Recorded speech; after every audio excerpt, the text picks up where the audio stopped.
Shrivasa Vrinda Hare Krishna Krishna Krishna Hare Hare Hare Rama Rama Rama Hare Hare. Hare Krishna. So welcome back to our Bhagavad Gita discussion. Last week we began with the second chapter, Arjuna's further doubts and surrender. Arjuna's situation is described by Sanjay. Tam tata kripaya vishta ashru purna kuleshanam vishidantam idam vakyam uvacha Madhusudan. Madhusudan spoke, but although he, Bhagavan spoke, it is more in the role of a friend. And this Sri Bhagavan title is only, reserved for the absolute truth. Although great personalities are also called as Bhagavan Vyas, Bhagavan Narad, but not Sri, because Sri includes his energies. That's why we address Sri Radha Krishna like that.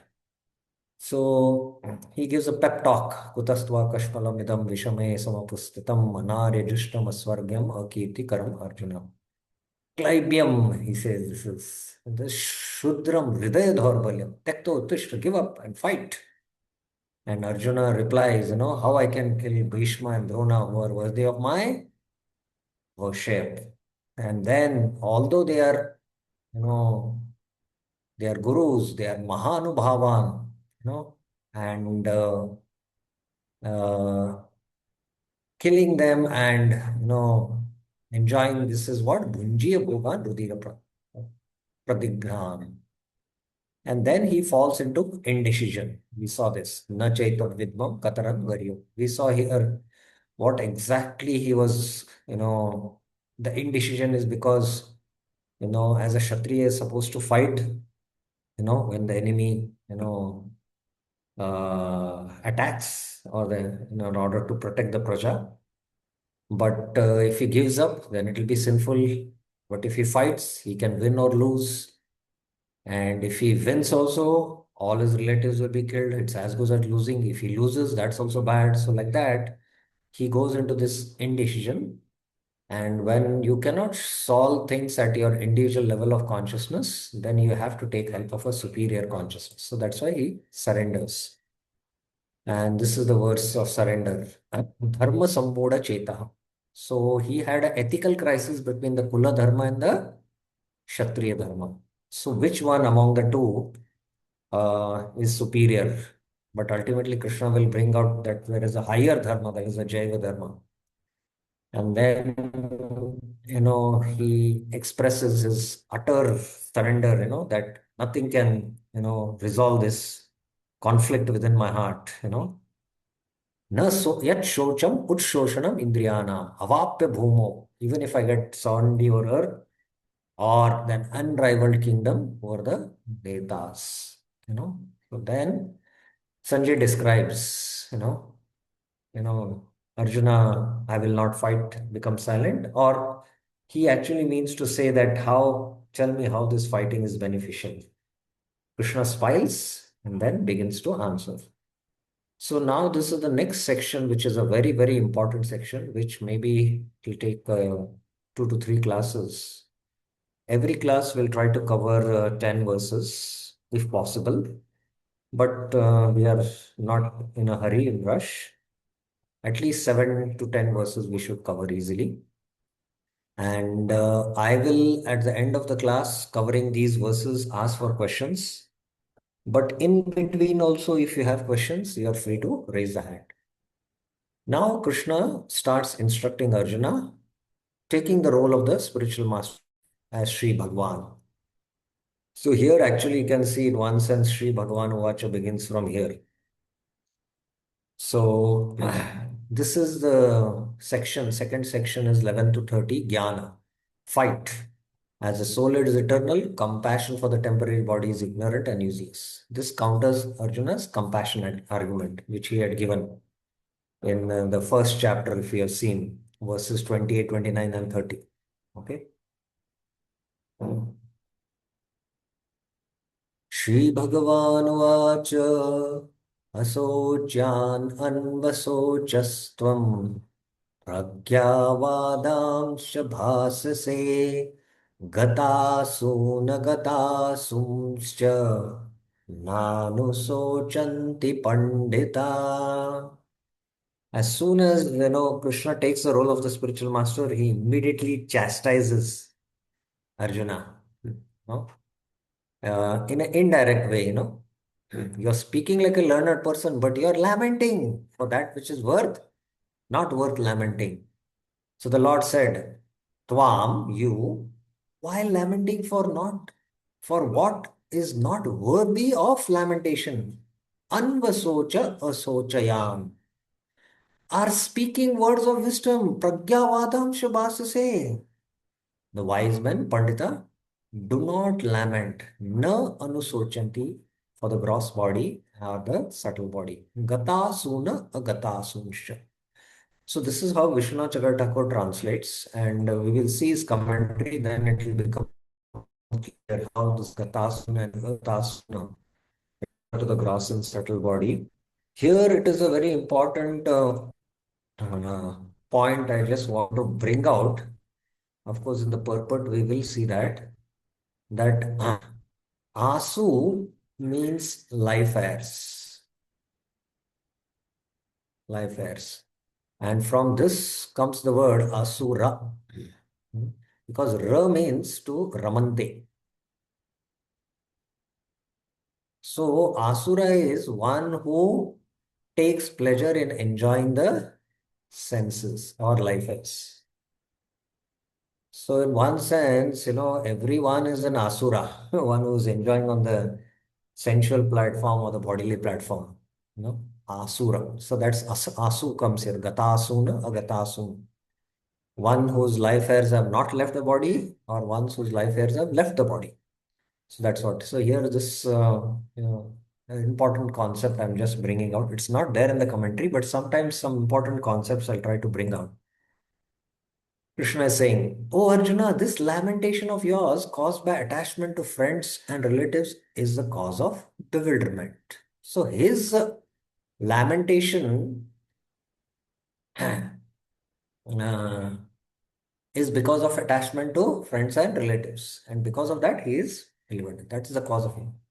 Your power of discernment arising from your concerns starting in verse 4 with how can I fight with Bhishma and Drona are the cause of your lack of wisdom. He said, how can I fight with Bhishma and Drona? Because they are worthy of worship, Mahanubhavan. And although they were committed wrong, and based on scriptures, they can be rejected, but still, because they have great souls, they have power over control over lust and time, still, I feel they are worthy of worship and I cannot shoot sharp arrows. So, Arjuna is countering this now here. That is stated in this verse.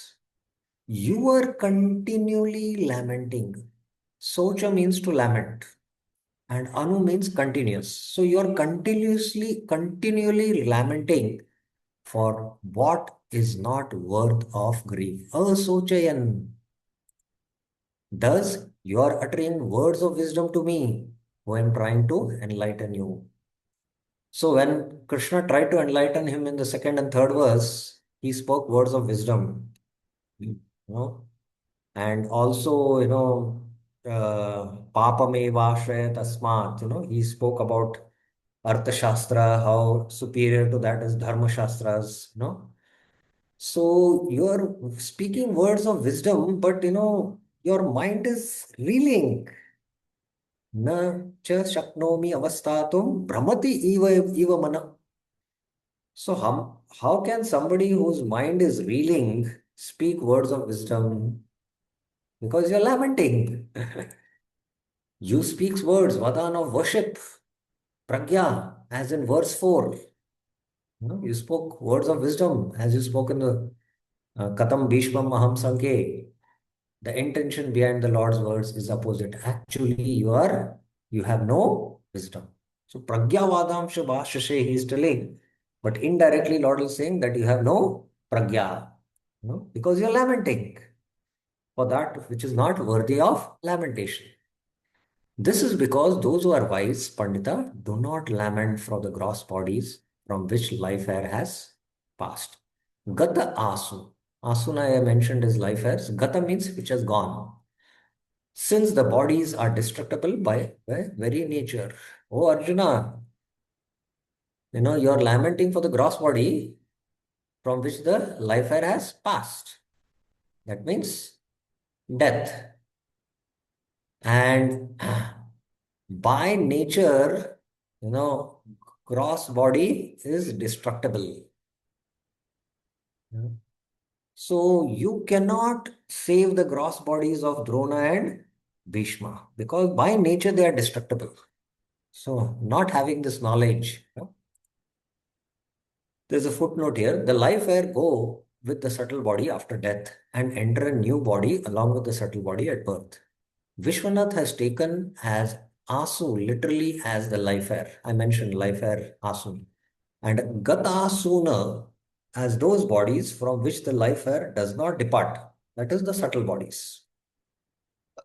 If we were to take a Gatasun as meaning the gross body from which the life air has not yet departed, then there would be no reason for even the fool to lament for it.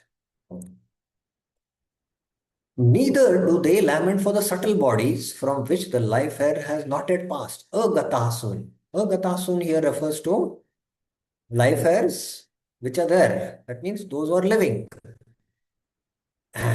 One doesn't lament for the gross body where the life airs have gone, nor for the subtle body where the life airs have not yet passed.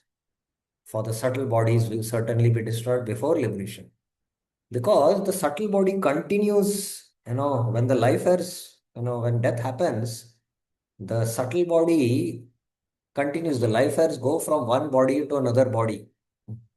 And this journey continues as long as one attains liberation. Only at the point of liberation, both the gross body and the subtle bodies get destroyed.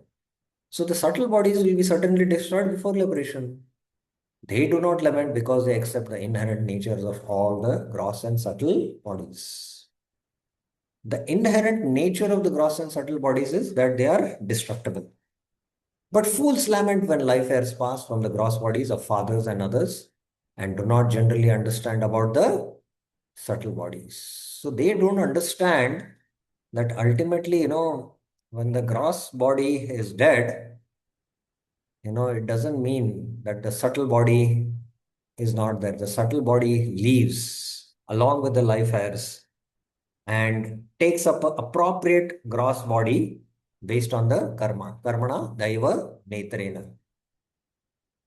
Enough of such fools, all these, including Bhishma, souls equipped with gross and subtle bodies. Because of the eternal nature of their souls, there is no cause for lamentation. Previously, you said that Dharma Shastra was stronger than Artha Shastra. Now, Krishna is refuting that argument which he gave in the first chapter.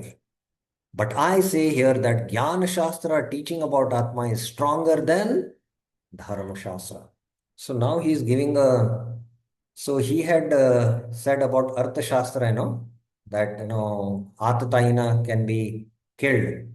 But based on Dharma Shastra, he argued that one should not inflict any pain to any living being.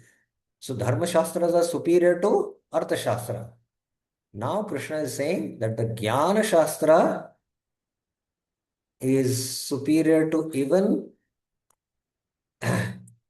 Artha Shastra and Dharma Shastra, the Jnana Shastra, especially the Upanishads, right? Okay, now this next verse is a very important verse. So and the actual teaching, that first verse was like an introductory verse. The actual teaching begins from the 12th verse, and right in the first verse, Krishna hammers or completely destroys the Mayavad philosophy. And of course, Vishwanath Chakravarti Thakur doesn't go into the much polemics I mentioned, the more philosophical arguments on refuting Mayavad. But Prabhupada in his commentary and Baldev Bhushan go a lot detail. And Prabhupada basically takes from Ramanujacharya's commentary of the Gita. And of course, when we study that, that time we will go through, but we will study now whatever Vishnu Chakatakur has to say on this verse. Natva evaham jatu nasham, natvam neme janadipa, na chaiva na bhavishyamaha, sarve vayam atah param. Neither have I not existed. Na tu eva aham jatu nasham. Nor you, na tvam. Tvam means you, second person. Nor these kings. Na ime janadipa. All these kings. Nor in the future. Ata param na cha eva. Will we ever not exist? Sarve vayam na bhavishyama. So this is a very, very powerful verse why Krishna refutes the Mayavad that I, you, and the kings.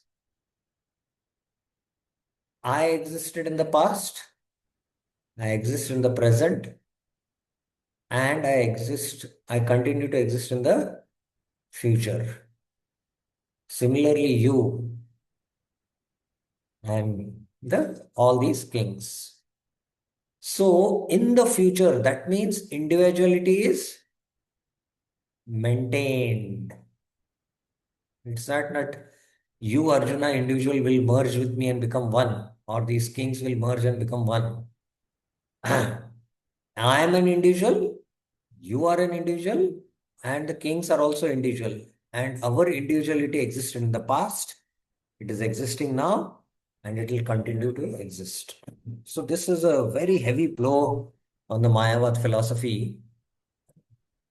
And another important point now, the difference between the individuality of Krishna and Arjuna and all the kings, for that, you'll have to rather refer another verse. That is, the Shvetashar Upanishads or the Katha Upanishads, Nityo Nityanam, Chaitanas Chaitananam, that he is the supreme individual, whereas all we are like that. No, that all the acharyas quote that. So we'll go to that commentary.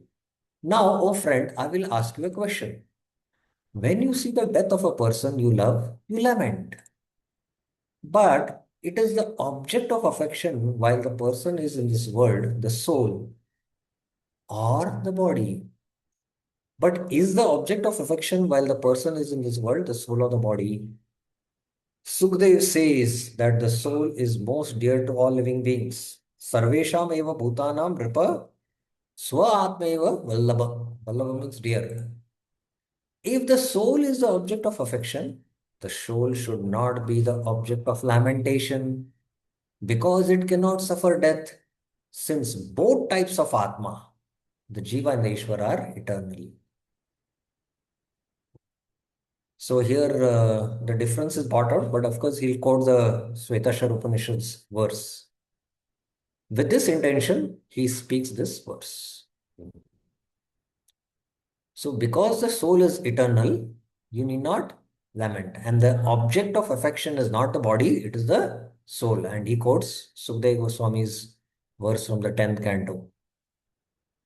It is not that I, the Paramatma, have ever not been in existence, but rather I have always existed. You also, a Jivatma, have also always existed. These kings also, Jivatmas, have always existed. Here, the Lord shows that previous non-existence, Prag Abhava, is absent for all souls. That means the souls have always existed. It's not that, the souls, as, Krishna will refute, that the souls come into existence with the body. There was previous non-existence and they come into existence with the body. No. And Krishna will definitely again go into this in 2.20. Na jayate mriyate va kadachan nayam bhutva bhavito na bhuvya. The soul, was always existing. It is ever existent. So it is not question of past, present, or future. So praga bhava. I hope you understand this term. And it is not that I, you, and all these things, Sarvevam, will not exist in the future. Now, this is very, very important what Krishna is saying. That means our existence will continue in the future. Means the individuality will continue. So there is no question of the souls merging and becoming one with the Supreme Soul, because the individuality continues in the future. It was there in the past, it is there in the present, and will continue in the future. Rather, we will certainly exist. Now, here the point also to be noted is that whether it is the liberated stage or the conditioned stage, Krishna is not making that distinction, and it doesn't matter. The Mayavadis try to go around and come up with so many arguments. Oh, Krishna is not speaking of the you know he's just in a conventional sense he's speaking, they say. But Krishna is speaking about you know the ontology of the soul here. So here we cannot take that. Here he shows the soul is devoid of destruction. Dvanta abhava, dvams abhava. That the soul is not destroyed with the destruction of the body. Abhava, dvamsa abhava is being shown. By this, he concludes that since the Paramatma and the Jivatma are both eternal, there is no cause of for lamentation. The Paramatma has existed in the past, present, and future, so it is eternal. The Jivatma is also same. That's why there is no cause of lamentation.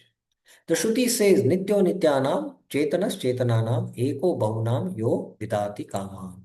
He is a chief eternal among eternals. He is a chief conscious entity among all conscious entities, the one who fulfills the needs of others. Svetashara Upanishads. So here, this verse from the Shrutis brings out the uh, difference between Ishwar and the Jivas. There is one eternal who is supremely conscious, and there are unlimited eternals. This is plural, Nityanam, and they have individual consciousness, and their consciousness is dependent on the supreme consciousness because they are like sunlight and sun. Okay, Bhaktivinoda Thakur now gives the commentary. So this is the first commentary of Bhaktivinoda Thakur, his Rasik Ranjan commentary we are seeing. The soul is indestructible, therefore there is no reason whatsoever to lament for it. There are two types of soul, the Paramatma, super soul, and the Jivatma, individual soul. You and all these kings are Jivatmas, while I am Paramatma. So here, Bhaktivinoda Thakur is making it more clear that there are these two types of soul. It is not that you and I did not exist before, nor is it that we will all cease to be in the future. We exist now, we will exist in the future, and we all existed in the past. All three phases. So it's a very simple commentary which clarifies more what Vishwanath Chandra Thakur is saying. Okay, text 13. This is a very famous verse. Dehinosmin yata dehe kaumaram yauvanam jara tata dehantara prapte dhirastatra namuhyati. As the soul, yata dehina, deha, dehi. Deha is the body. Dehi means one who resides in the body. That is the soul. Passes through boyhood, youth, and old age. Asmin kaumaram yauvanam jara deha. So he attains another body at death. Tata dehantara prapti. The wise are not bewildered by this. Dhira tatra namunyati. So in the previous verse, he spoke about the soul's existence in the past, present, and the future. The souls had, different bodies in the past. Now the soul is presently in the body of Arjuna and the kings, and the soul will go into another body. Now within the body also, the souls continues to exist as the same. It's only the body which changes. So that's the point Krishna is going to bring up here. One's body becomes the object of affection as it is related to the soul, which is most dear to the self. By relation to that body, one's sons, brothers, and other relatives become objects of affection. And by relationship to them, even their sons also become objects of affection. So when their bodies perish, there will certainly be lamentation. So the object of affection is for the body is because it is related to the soul, which is most dear to the self. And in relation to the body, the connections with the body, like sons, brothers, relatives, and all, right? And because of this, when the bodies perish, there will be lamentation. In answer to this, he speaks this verse. So the Lord speaks this verse. I know that you have affection for Bhishma because it is in relation to you. He's your grandfather. And you are having affection for the body, but actually that affection for the body is because of the soul, which is more dear to the self. So you will feel lamentation. But here now in this verse, he is answering this. In the body belonging to the Jiva, Dehina, one attains stages such as boyhood. After boyhood is destroyed, one attains youth. When youth is destroyed, one attains old age. In the same manner, one attains another body after death.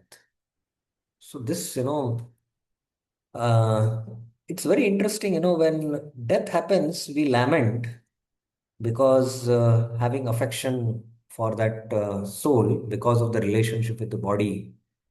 But when the soul is passing through boyhood to youth or youth to old age, we don't lament. But only when death happens, we lament. So Srila Prabhupada gives a very interesting story. Once, you know, the grandfather and grandmother visited their grandson. The son had a grandson. They visited them for his birthday party. He was celebrating his fifth year. 5 years was celebrating. So both grandmother, grandfather had come and they nicely celebrated, pampered the child and all.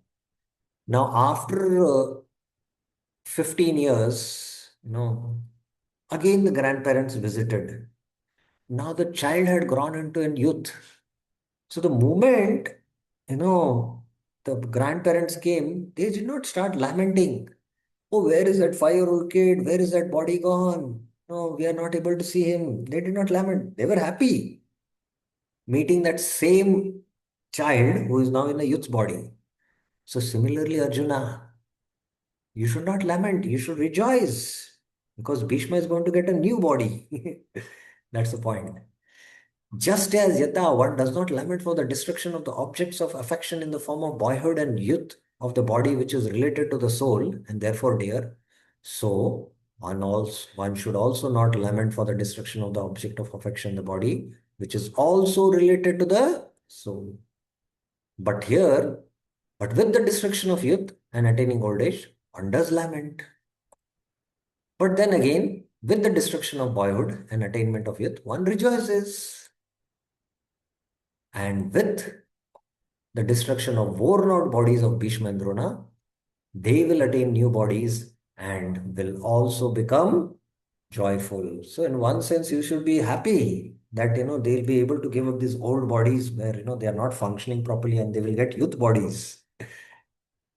Another meaning is, or they will get spiritual bodies based on their destination. Of course, Bhishma, we know he'll get a spiritual body. Another meaning is, just as in one body, a jiva attains various states such as boyhood, the same jiva attains various bodies life after life, and therefore one should not lament. So here there is another meaning. In one, body, the jiva attains different bodies, childhood, youth, old age. The same jiva attains, you know, many different types of bodies in one life after their life. That also you can take as a meaning. Again, there is a footnote. In the first interpretation, one should not lament because changes from boyhood to youth and change of body are all incidental to the Atma, which remains most dear. In the second interpretation, one should not lament for the dead body because a person will get another body after death. Okay, so this is within one body, and when he leaves the body. Okay, Bhaktivinoda Thakur on this. The body carries the soul, and just as the body gradually attains childhood, youth, and progressively old age, the soul, being different from the body, remains unchanged. Then, similarly, even at the time of death, when one accepts another body, the soul's existence does not change. The soul's existence, ataparam, that is 2.12, previous verse, as Krishna had mentioned.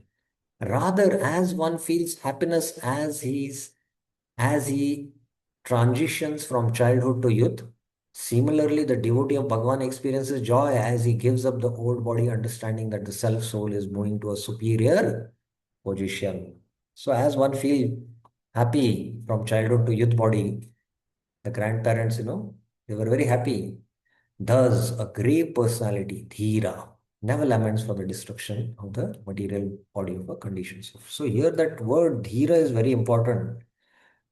Of course, we can elaborate a lot. Dhira means one who is sober, but one who has controlled his senses, or one who is self realized. Only a self realized soul can understand that the soul is eternal and the body is temporarily changing. Otherwise, everyone laments. Okay, now, but still, Arjuna will feel, lamentation because of his connection with Bhishma and Drona. So Krishna says, tolerate. So this is that verse. Matra sparshastu kaunteya sitoshna sukha dukkhadha आगमापायिन्यो नित्यास Dham स्थितिक्ष्वस्व Bharat. O son of Kunti, Kaunteya, the experience of the sense objects. Matra sparsha.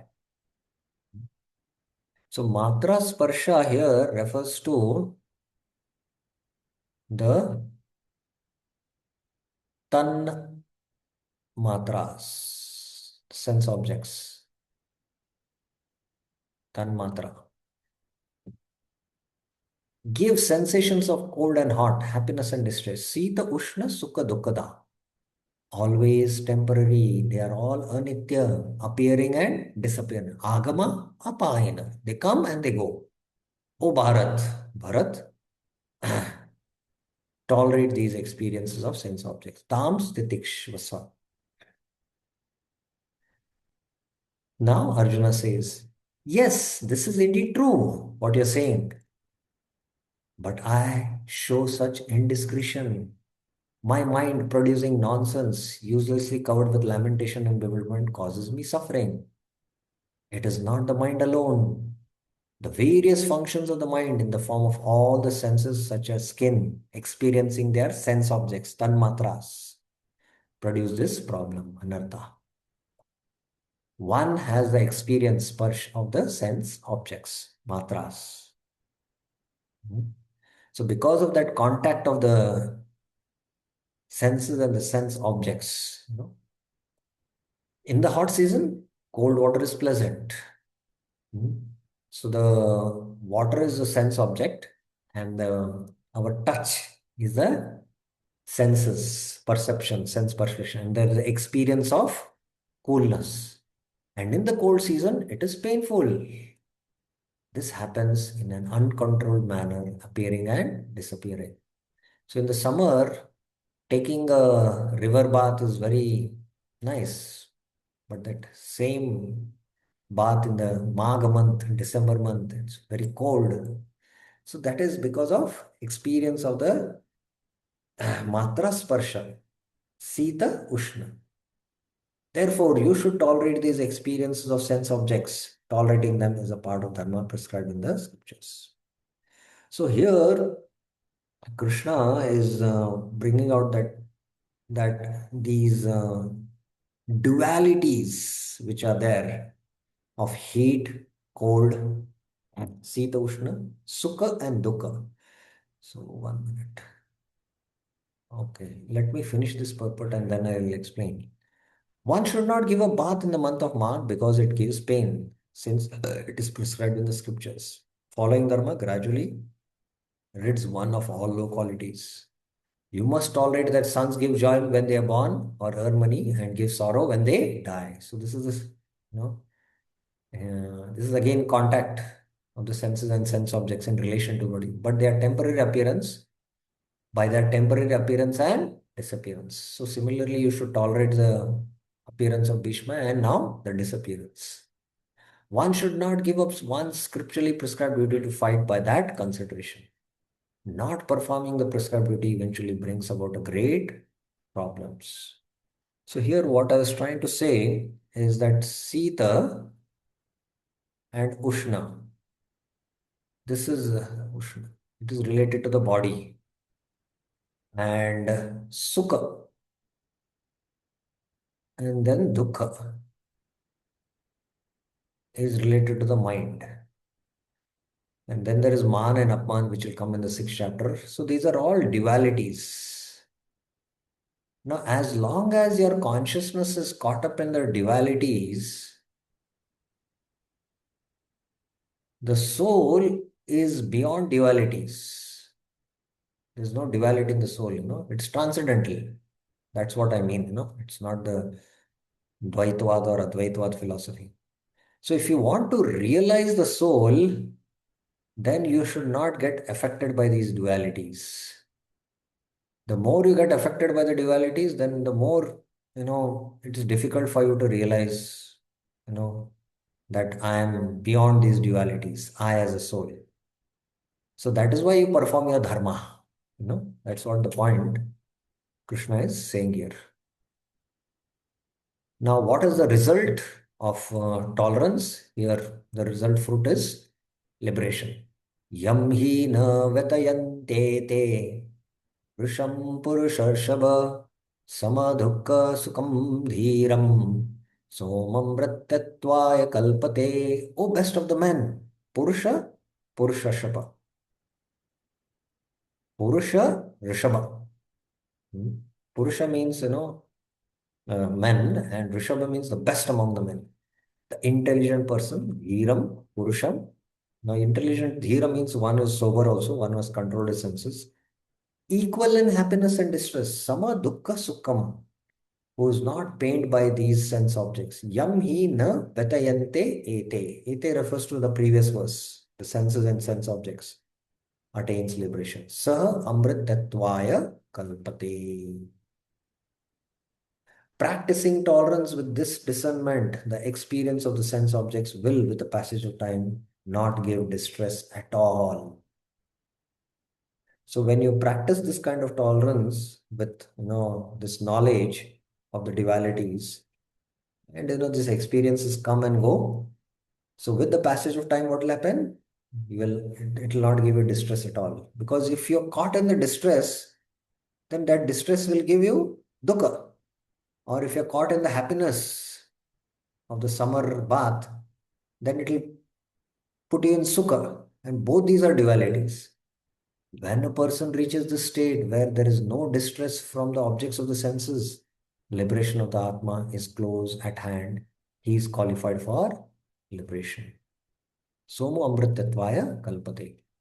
Now, in this context, I remember many years back when Maharaj Bharat, saw the deer who was drinking from the Gandaki river water, and suddenly a tiger roared from back to attack. Because it was pregnant, out of fear, it suddenly, to save its life, it jumped on the other side of the river. By the time it delivered the baby deer. Now, Maharaj Bharat was sitting on the other side on the rock, inside a cave, in fact, and he saw this scene. And he saw that this baby deer was there, and immediately he felt a little dukkha. Arey, who will take care of this deer? And previously, his samskars were what? That he was a Ishvara, he was a king, and everyone is his praja, and he has to take care, feel compassion for the praja, to take care. So that got activated, and he lost, his samatvam. because samatvam is here for both sukha as well as dukha. And he lost his samatvam and became a little dukha and became adhira. And he lost his chance for liberation in that life. So when you come to this point where you completely become sama in sukha and dukkha, then liberation is guaranteed. That's what the point is here. I just wanted to add that from the Bhagavatam. Okay, up till here, if you have any questions, let's take up any questions you have about it up to now, what we have discussed. Any questions, any clarifications? Yes, Navneet Kalra Mataji. Hare Krishna, Prabhuji, Dandavat Pranam. Yeah. Prabhuji, what happens to the subtle body at liberation? Subtle body is also destroyed at liberation. The subtle body continues to be present and travels from one body to another body, but only when one attains liberation, then the subtle body also is destroyed. So both their natures are like that. That is what Vishwanath Chakravarti is trying to say. So, in a spiritual body, there is no buddhi, like man, buddhi, ahankar obviously is not there, Yeah, but no, other. the ahankar is there in its true form, the true ego is there, and the spiritual mind is there, the spiritual buddhi is there. It Okay, doesn't so require, everything gets spiritualized. not spiritualized. In the spiritual world, there is no difference between the body and the soul, in fact, and the body and the mind also. That everything is spiritual. Here, the concept of the subtle body and the gross body is there. You know, and the subtle body Okay. is different from the soul, and even uh, the gross body is also different from the soul. The soul needs the faculty of the subtle body, mind, to think and to discriminate. It needs the intelligence to see. It needs the gross body, the eyes and the senses. But when the soul is completely pure, it has a spiritual body, and the soul sees through that, or it thinks. The soul can think on its own. The soul has its natural faculty, but here we are given this apparatus, because we want to, enjoy separately from Krishna. Just like I'll give you a very simple example, in order to see, microbes which are very small, you use a apparatus, right? What is that? Yeah, Microscope. microscope. Yeah, the microscope is an apparatus by which you see things. So similarly, we don't want to see Krishna and enjoy separately. So we are given this gross and subtle apparatus by which we can enjoy this world and not see Krishna, So that's why this apparatus is given of the gross and subtle body. So when the soul is completely pure and it has no desire to enjoy and gets a spiritual body, then there is no need of the apparatus, gross or the subtle, and everything is spiritual there. And this state, which is mentioned that you are equipoised to pain and everything Samudbuddha. and Yes. happiness, yeah, that is leaning towards like a nishkam karma yoga. Not only Nishkam Karma Yoga, but even steadiness, in both all the states that Krishna will define as what is yoga. Yoga means to maintain equilibrium. Because when you become elated when there is happiness, then you'll become depressed when there is distress also.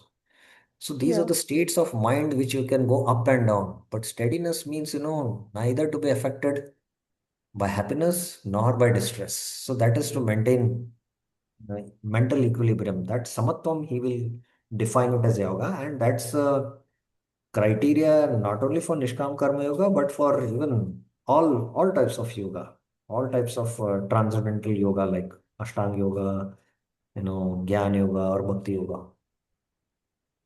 Okay. Thank you, Prabhuji. Okay. Sumit Kapoor, Prabhuji.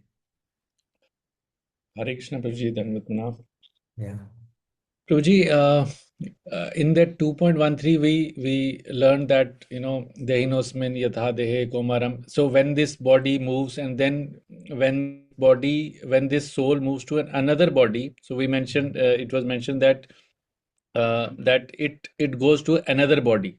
So I just wanted to understand. I get some questions also that once we leave this body and before we get a new body, what goes in between? Now see, there is, there are two things. One is called as the reincarnation, and second is the transmigration. Transmigration is the soul leaving one body and attaining another body. So how that happens, that will be dealt in the 15th chapter of the Bhagavad Gita. Here, Krishna is focusing, he's just started his teachings. Here he's focusing on what? That how the soul is eternal. You were in the past, you are in a different body, you continue to exist. You are now in one different type of body, you are there existing. In the future also, you'll continue. Now, within the body also, you go through these changes and you don't lament. And that's why after death also you're going to get another body, so you should not lament. So that's the point Krishna is making here. So how that transmigration happens, that is not right now dealt here, but it will be dealt in the 15th chapter, how it happens. So that time we will see that. Okay, okay. Thank you. Okay. Okay. Sadashiv Kumar Prabhuji.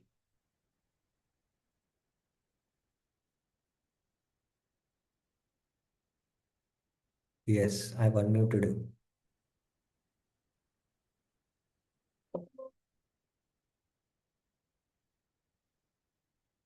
Yes, Prabhuji. Sadashiv Kumar, are you there? No response. Okay, so I'll just take two Hare more Krishna. verses. Yeah. Okay, Hare Krishna, Prabhuji, Dandavat Pranam. Yes. Prabhuji, my question is in continuation with the previous question Prabhuji has asked that Dehi no Simartha Dehe, that our body is in the transition phase. So, what is that thing that which is hindering me to becoming a more serious and eagerness in the Krishna consciousness? It is my belief or knowledge that is hindering me to becoming a more seriousness. Or why, if I'm knowing that, even I read it this sloka before and I'm studying right now with you, that why is it the complete complacency is coming? That was my question. Because that conviction deep within the soul is not there. We know that we have been changing bodies. We have changed from the childhood body to youth body, and from youth body to a old age body. I will get a old age body. But I am different from that body, that realization. Although there is a theoretical understanding, but that actual realization is not there. And when that, as you practice, the path of bhakti, or any sadhana which is given here, it's Nishkam Karma Yoga or Jnana Yoga. It's basically Nishkam Karma which yoga which leads to Jnana Yoga and Karma, but the fundamental principle is the same, that you are not this body, your spirit soul. So as that realization deepens and dawns within the heart, then the conviction with which we practice, then that will lead to result. Because right now we have a theoretical understanding, which we might call it as gyan, but the complete vigyan, you know, full realization of it, we might be lacking. So it takes time, it takes time. Just to give an example, the illusion is so strong and powerful, just like, it's dark and you enter a room and you feel that something is hanging there and maybe it is a snake. But when the light is on, oh, it's not a snake, it's a rope. So your fear is gone. Similarly, you are hearing now that you're not the body, you're the spirit soul, but still that realization, the complete realization has not happened. Only when you attain that self-realized state, then the illusion is completely destroyed. Otherwise, the illusion continues, and progressively, is getting destroyed, but it's not fully destroyed. So, for some things, the illusion is, destroyed once you are enlightened, just like the light is on. But for some processes like, this realizing the self, it's not that the illusion is at once destroyed. It is progressively destroyed with the realization of the Atma. So as we realize Atma, then this realization will also happen. That's why Prabhupada in his purport mentions about Dhira as one who is self-realized. That's what he gives a meaning. Ultimately, you have to become self-realized. Means one should control completely the senses and become a self-realized soul. Then he can understand. He is a Dhira. So if you become Adhira, then you will get bewildered by the dualities. And then you can fall in lamentation and illusion. That's the point. Is it clear? Yes, Prabhuji. Is it clear, bro? Yes, Prabhuji. Haribol? Thank you, Prabhuji. Okay. Hare Krishna. Okay, so I'll just take one more verse and then we will complete the discussion. Now, till now, Krishna has spoken about, how we are eternal, we existed in the past, we continue to exist now and continue in the future, and how this soul within one body is changing from boyhood and how to realize it, you know, uh, by tolerating the dualities and what is the result. But actually, his teaching begins from now onwards, in one sense, from 2.16. So he speaks about these two natures, matter and spirit. नासतो विद्यते भावो न भावो विद्यते सतः उभयोरपि दृष्टान्तस्तु त्वनयोस्तत्त्वदर्शिभिः. It should come here. How?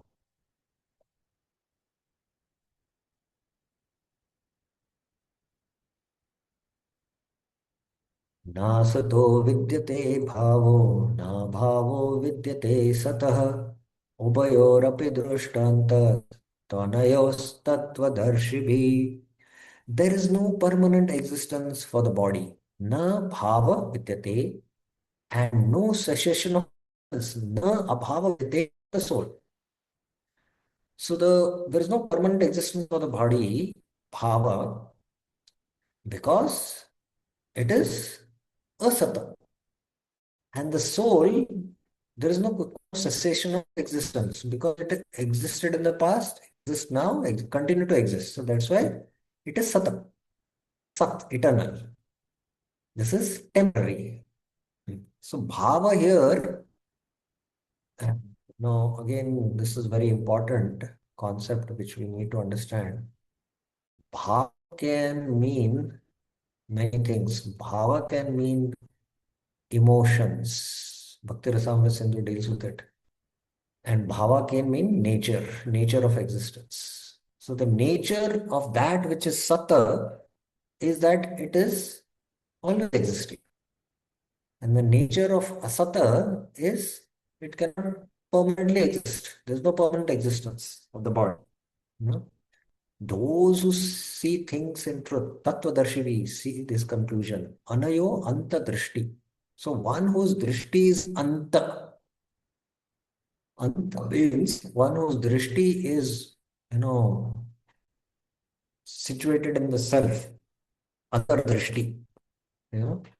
By analyzing these two natures and who has, done deep introspection, he understands the nature of both these things. Ubayorapi. Okay.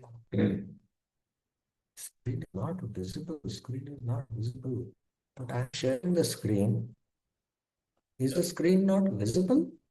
Sometime back it was not visible. Now it is showing up with some lag is Yeah, there. okay. Lag. That's because of the lag. The previous verse describes the result for those who have attained the level of description. The result was Somamrit Tattva 2.15. Actually, as Shruti says, the soul is not attached to matter. Asango hi ayam purusha. Brihad Aranyaka Upanishads. Thus, the jiva does not have a relationship with the subtle or gross bodies and their products such as lamentation and bewilderment. So the jiva is completely different from the gross and subtle bodies. And the gross and subtle bodies have these products of lamentation, bewilderment, which Arjuna is going through. This relationship is caused by ignorance, avidya. Oh, my son has gone, my son has died, all that, it's because of avidya. This is explained in this verse. For the soul, there is no existence, bhava, of lamentation and bewilderment, for their shelter the body asata, since they have qualities opposed to the qualities of the soul. And there is no non-existence, a bhava for the jiva with its eternal form, sata, because it is sata. So there is no non-existence for the sata, and there is no existence of lamentation and bewilderment for their shelter body, asata. Because these qualities, are opposite qualities of the soul. The soul doesn't have these qualities. The conclusion, anta, about these two, the body and the soul, has been seen by the seers of truth. Anta drishti. This conclusion, there will be no lamentation or bewilderment arising from seeing the body and things related to the body, because Bhishma and others of the opposing party, as well as you and your allies, are indestructible, being eternal. So there is no question of lamentation and bewilderment. That's what he is saying. How can Bhishma and others be destroyed? And why do you lament for them? That is the meaning of this verse. Because the soul is eternal, it cannot be destroyed. And the body, bachar, is asata. It has no permanent existence. So then why do you lament? Okay, Bhaktivinoda Thakur. The material body is false and therefore prone to transformation. Thus, it is temporary. The Jivatma, however, is true and therefore not subject to transformation.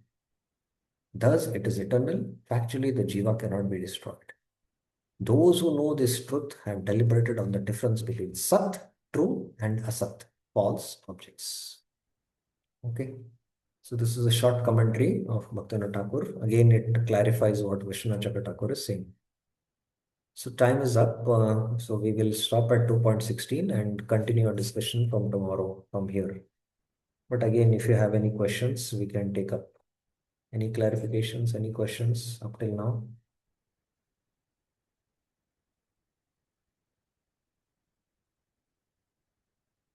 Okay, one question is here. Yes, Sri Lalita Mataji. Hare Krishna Prabhuji, I just missed that what you said. Bhava has three meanings. No, one is the feelings, and one is the Bhava other is two are emotions. Bhava also means nature. Nature of nature. things. Okay. Nature, And the other one? No, two meanings I am able to know now. There can be other meanings also. Okay. Okay. Uh, nature of existence of things, and bhava means tada tad bhava bhavita. Their emotions, there it refers to emotions. Okay. Okay. Thank you. Hare Krishna. Okay, so we'll stop here. Grantaraj Srimad Bhagavad Gita ki jai, Srila Prabhupada ki jai, Anant Koti Vaishnav Vrind ki jai. Hare Krishna.